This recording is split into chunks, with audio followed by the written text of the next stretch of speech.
Why your business plan doesn't matter just yet. Hi, everyone. I am Kristen, a business astrologer and strategist for female founders and aspiring founders. So, this video is part two of a four-part series called Before the Business Plan that is meant to highlight what should be your foundation before starting a business. And you can catch part one here.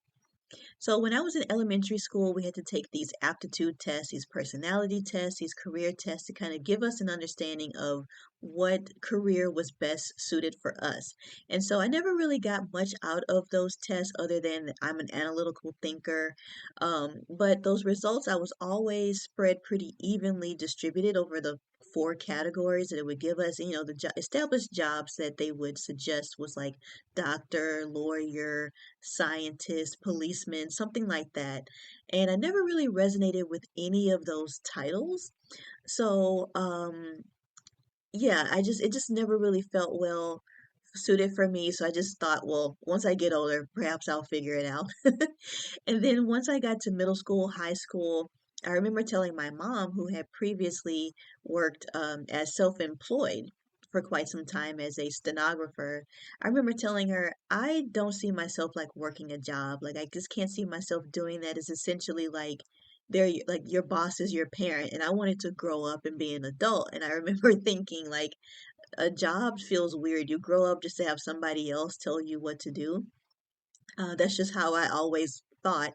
But clearly, I did work full time for 15 years and had many bosses. I did work at a law firm and I worked in higher ed.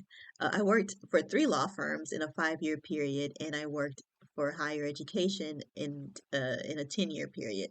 So I have gotten a lot of work experience. So, but I was definitely building along the way. But I always had that entrepreneurial mindset, although I wasn't at all sure of what that even meant for myself. And in fact, it would have been great if those tests actually told me that I would have been an entrepreneur, but maybe some things are just better suited for to be revealed later on. But also, fast forward, when I was in the MBA program, I had the understanding, I was thinking that maybe I would be C-suite. I wanted to be a manager, a leader who was a change maker, really,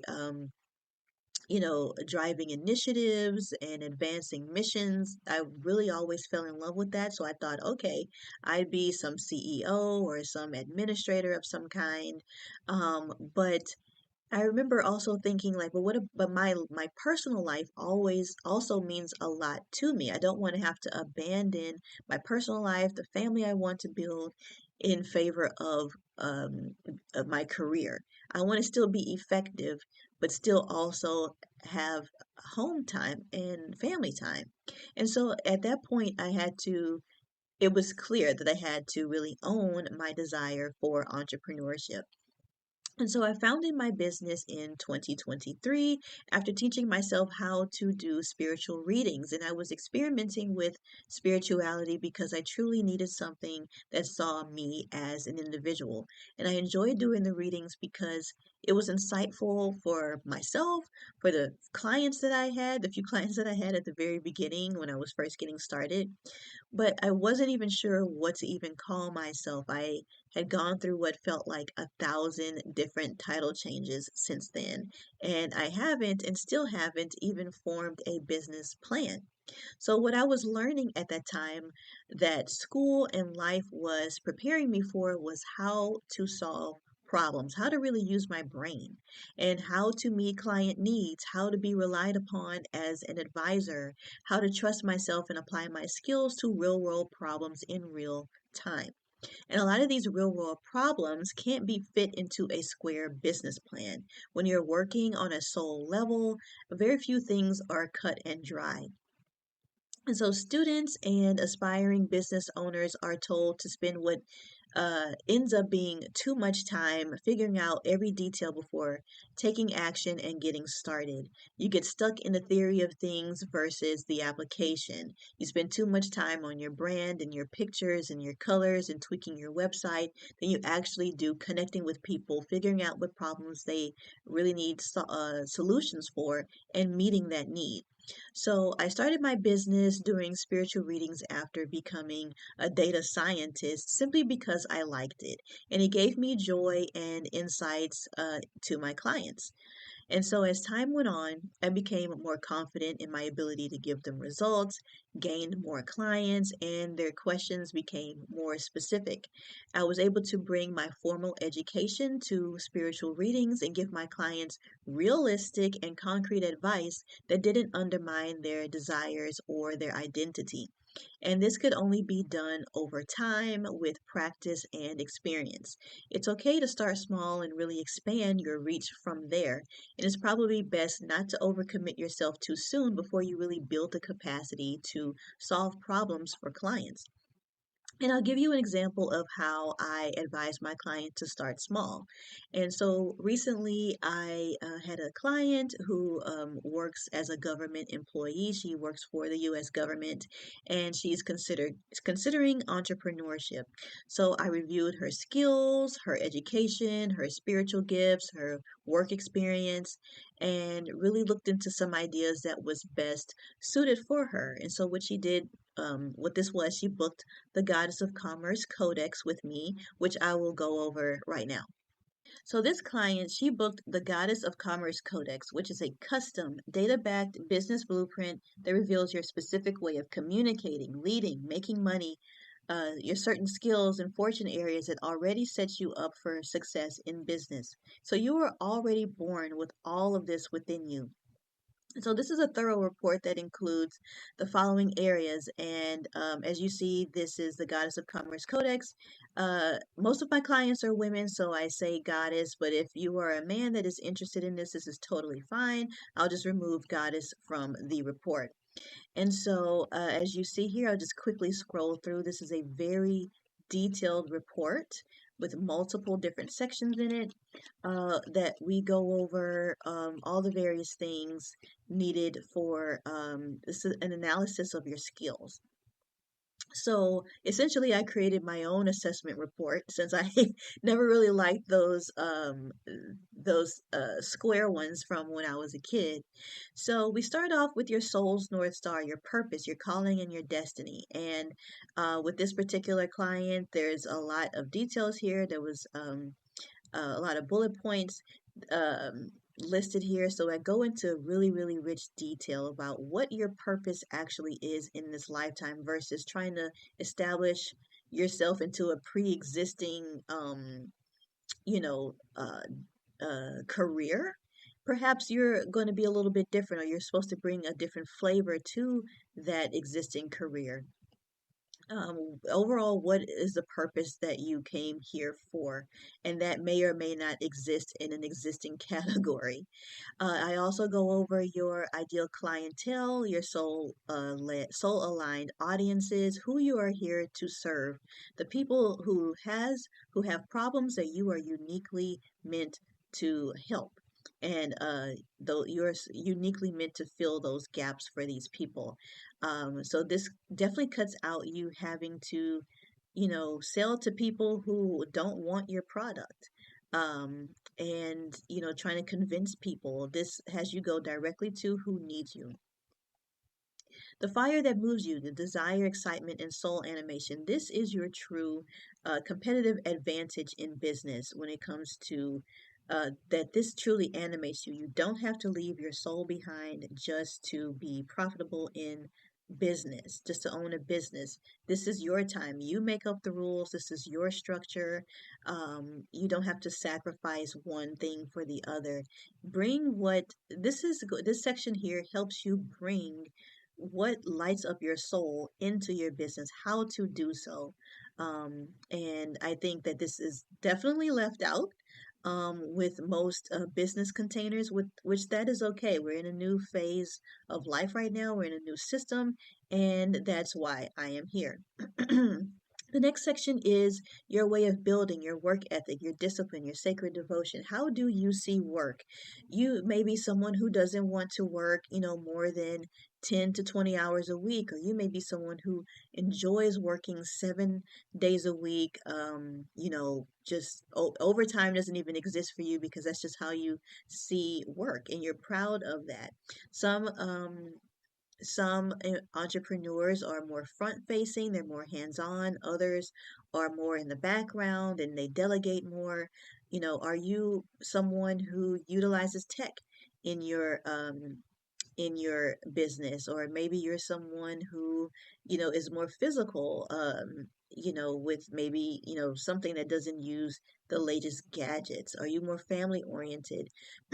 How does family actually um, how do you actually manage your own family and your personal life around your business? So all of these things are extremely important to think about as you are, pivoting in entrepreneurship or starting off in entrepreneurship, really understanding how you work. That way you don't stress yourself out trying to apply yourself to something that everyone has been doing for the past 100 years, but may not work for you anymore. This is a very cool time that we live in, where we really get to we really get to create what we want. And so, yes, this is extremely heavily redacted. I don't want to um, show that to clients. This is clearly personal information. This is a real report that I grabbed from, but I still left the redacted text on there just to show you how extensive each of these sections are.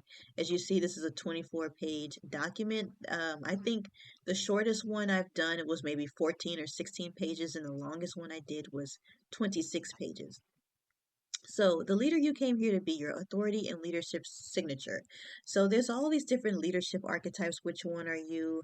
I even felt like I didn't even really fit in that well with like the existing archetypes that was given. But also, if you do actually, look at your typical business archetypes, leadership archetypes, and if you do actually resonate with those given ones, this will absolutely you can actually apply what I have here to those existing archetypes and really build up your persona as a business owner, as a leader, how you show up, how you move people. And this also goes into consideration for for your existing communication style. So you've got both your communication style, both your leadership style, meshing that together, really understanding your power in your words, in your presence, in your energy, in your leadership. How do you activate people? How do you activate your clients? How do you activate your colleagues, your hires, and how you show up in your business, how you communicate your business? Not every business owner is going to want to be a public speaker. They may be a bit more on the sarcastic edge. They may be more on the softer edge. But one thing we don't want to do is try to force people out of what is best suited for them, or that what a leader should be like. Yeah, there are some shoulds, but then we also are very unique, and it's important to really play to our strengths. So as you see, this was very extensive for my client. I always give these really extensive reports because this isn't just a one-stop shop with your, I mean, I guess you can say perhaps I might be your one-stop shop, but this isn't just I get one consultation and then that's it.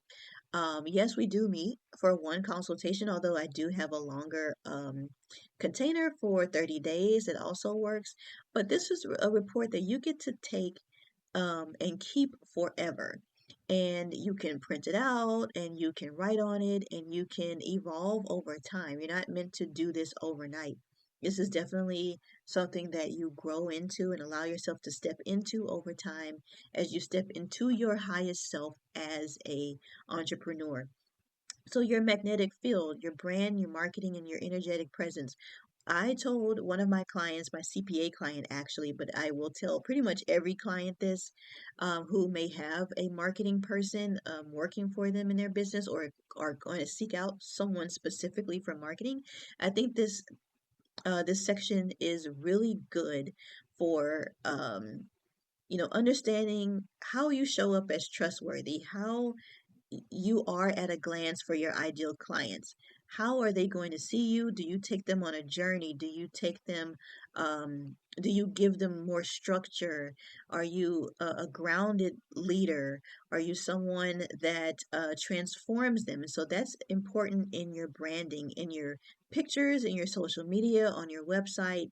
And so, really, this is your presence, you at a glance, and how they see you in your marketing. And what I told my CPA client was, take this information to your marketing professional and really build your brand off of these energies that I put in here, on how your clients want to see you, how they want to feel, what's going to gravitate them towards you and make sales.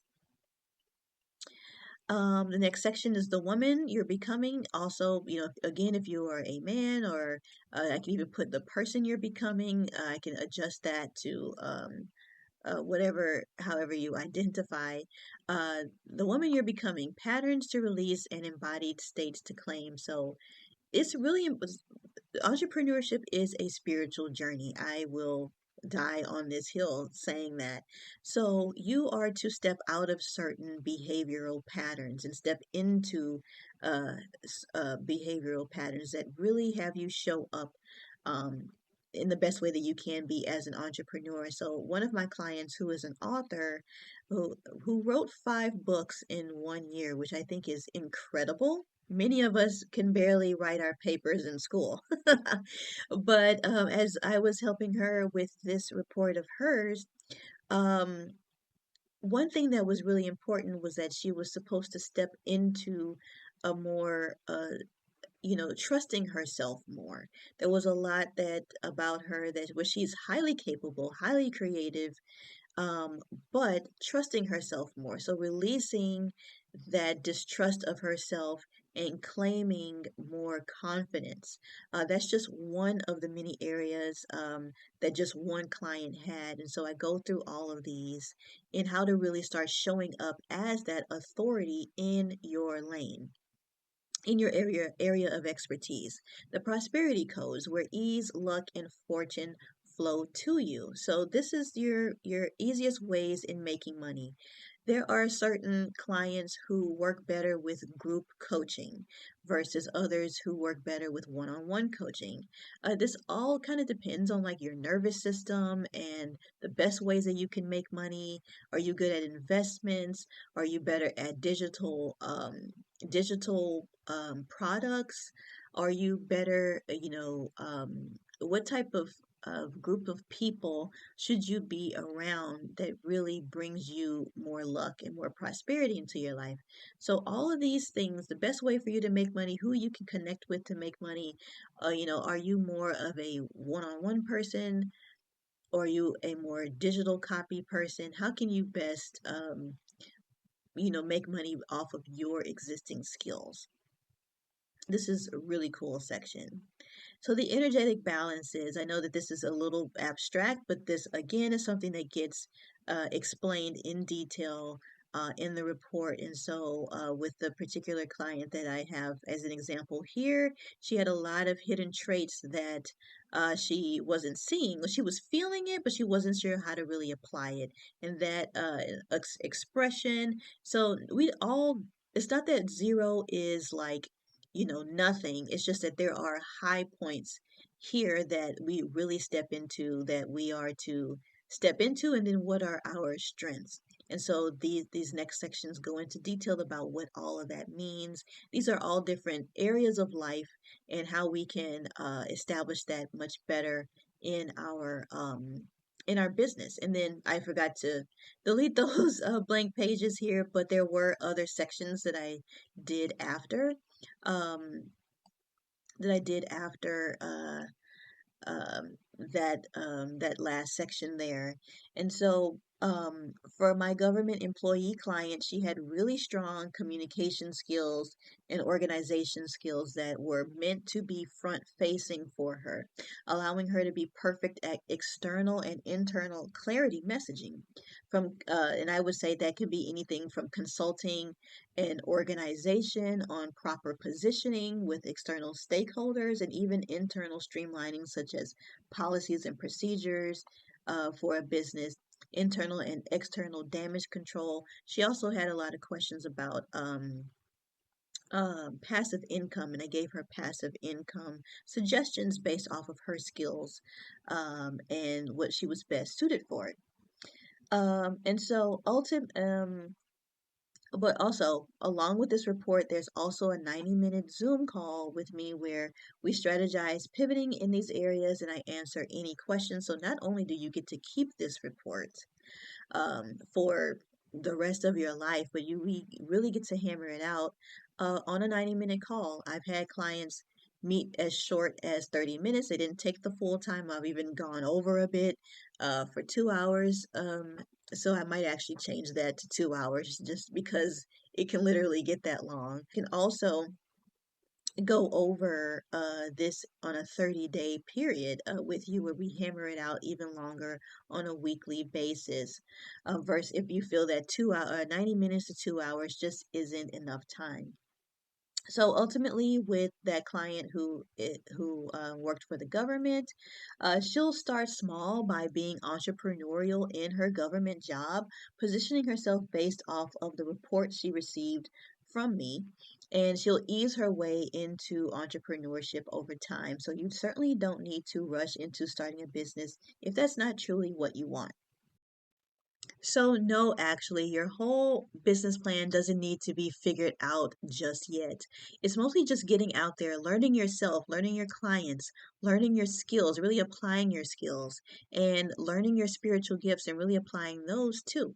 So, I hope that you really enjoyed this video. To work with me one-on-one in these areas, you'll find the link in the description box to the Goddess of Commerce Codex, which cuts out years of guessing about who you're best suited to sell to, how and what to sell, and what you need to overcome to be the best entrepreneur that you can be.